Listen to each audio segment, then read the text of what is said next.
Assalamualaikum warahmatullahi wabarakatuh. Nama saya Nur Izzati binti Hashim, bernombor matrik P124605. Baiklah, saya akan membuat sedikit simulasi berkaitan dengan set induksi. Sebelum saya memulakan simulasi tersebut, saya akan menerangkan sedikit tentang apa itu induksi. Kemahiran set induksi adalah merupakan satu kemahiran yang perlu dimiliki oleh setiap guru ketika ingin memulakan sesuatu pengajaran. Harus diingat, set induksi ini bertujuan untuk menarik kesediaan pelajar untuk mengikuti pembelajaran pada hari tersebut.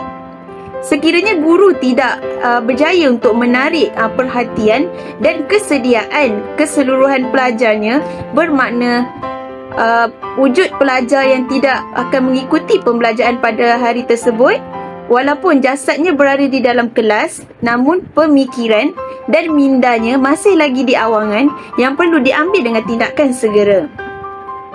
Tujuan utama kita mengadakan set induksi ini adalah untuk membina aliran fikiran serta menimbulkan minat pelajar-pelajar supaya mereka akan menumpukan perhatian terhadap aktiviti pengajaran yang hendak disampaikan.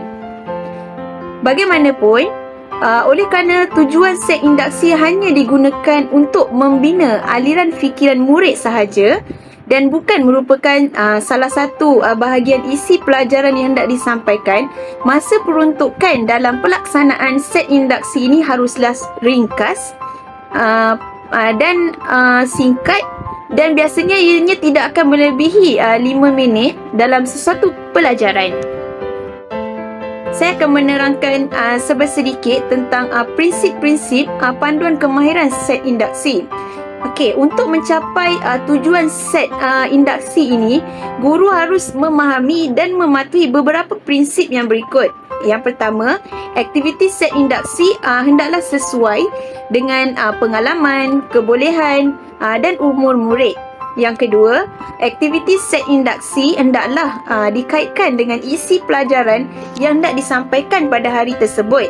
Yang ketiga, aktiviti set induksi ini hendaklah dikaitkan juga dengan pengetahuan yang sedia ada.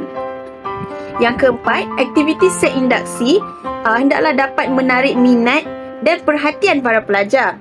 Dan yang terakhir, aktiviti set induksi hendaklah disampaikan dengan cara yang berkesan demi untuk mencapai tujuannya dalam tempoh masa yang singkat.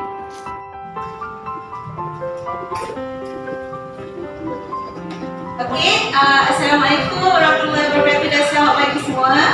Waalaikumsalam, cikgu. Apa khabar semua murid-murid hari ini? Sihat tak? Sihat, alhamdulillah. Alhamdulillah. Okey, semalam kita dah cuti, so hari ni hari pertama sekolah. Semua dah breakfast ke belum ni?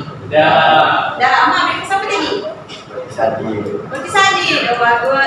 Fahmi? Nasi lemak. Nasi lemak. Okey, bagus. Yang penting kita kena breakfast lah sebelum kita nak mulakan pelajaran kita hari ni. Okey, baiklah murid-murid. Sebelum kita nak mulakan pelajaran kita hari ni, cikgu nak murid-murid semua tengok satu video. Lepas tu cikgu nak murid-murid semua teka apa topik yang kita nak belajar hari ni. Boleh tak? Boleh? Boleh. Okey, tak semangat je. Boleh ke tak boleh? Boleh. Okey, bagus. Okey, semua tengok video yang cikgu nak tayangkan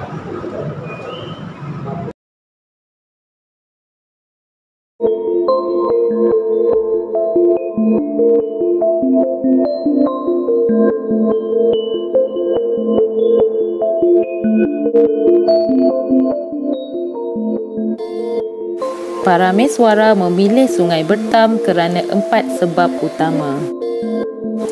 Kedudukan Melaka di laluan perdagangan utama antara timur dengan barat membolehkannya mengawal laluan kapal dagang.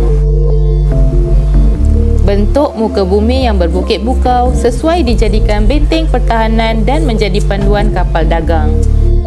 Manakala pokok bakau dan api-api yang terdapat di pesisir pantai menjadikannya pelindung semula jadi.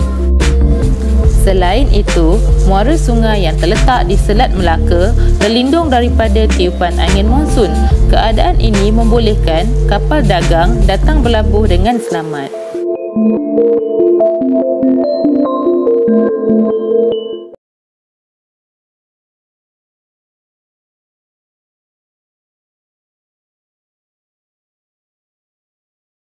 Kesultanan Melayu Melaka diasaskan oleh para mesuara dan merupakan kelangsungan kepada kerajaan masyhur di alam Melayu.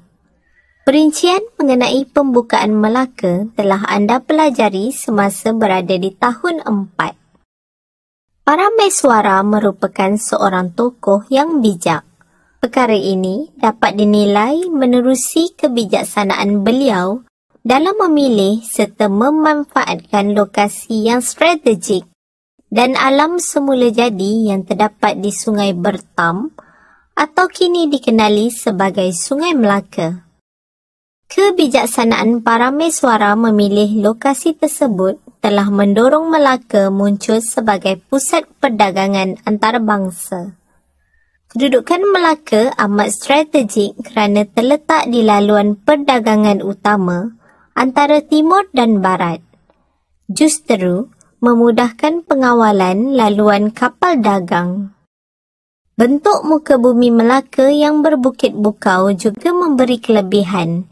Ianya secara tidak langsung bertindak sebagai benteng pertahanan dan menjadi panduan kepada kapal dagang yang lalu. Pokok bakau dan api-api yang tumbuh secara semula jadi di pesisir pantai berfungsi sebagai benteng pertahanan dan pelindung semula jadi yang sukar ditembusi oleh musuh. Kedudukan muara Sungai Bertam yang terletak di Selat Melaka menyebabkannya terlindung daripada tiupan angin monsun, iaitu angin monsun timur laut dan angin monsun barat daya.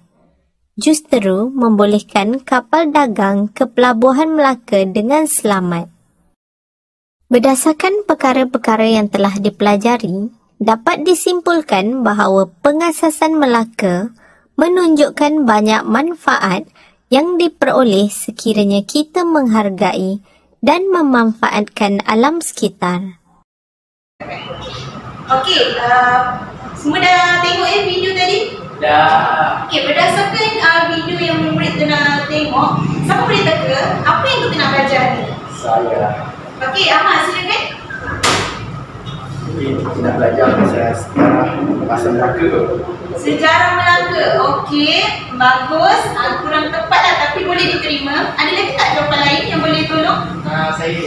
Okey, silakan Pak. Asasan kerajaan Melaka. Pengasasan sesebuah kerajaan Melaka. Okey, bagus.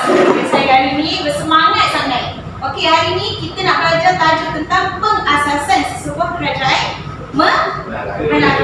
Okey, sebelum kita nak belajar, cikgu nak bagi tahu apa objektif pembelajaran kita hari ini.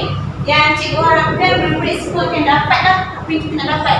Okay, yang pertama iaitu murid akan dapat menerangkan faktor pengasasan sesebuah kerajaan. Dan yang kedua adalah murid-murid dapat menjelaskan kepentingan menghargai alam sekitar untuk kesejahteraan kehidupan. Okey, semua boleh ya? Boleh. Kita akan pastikan objektif kita ini hari ini akan tercapai. Boleh ke tak boleh? Boleh. Okey, bagus.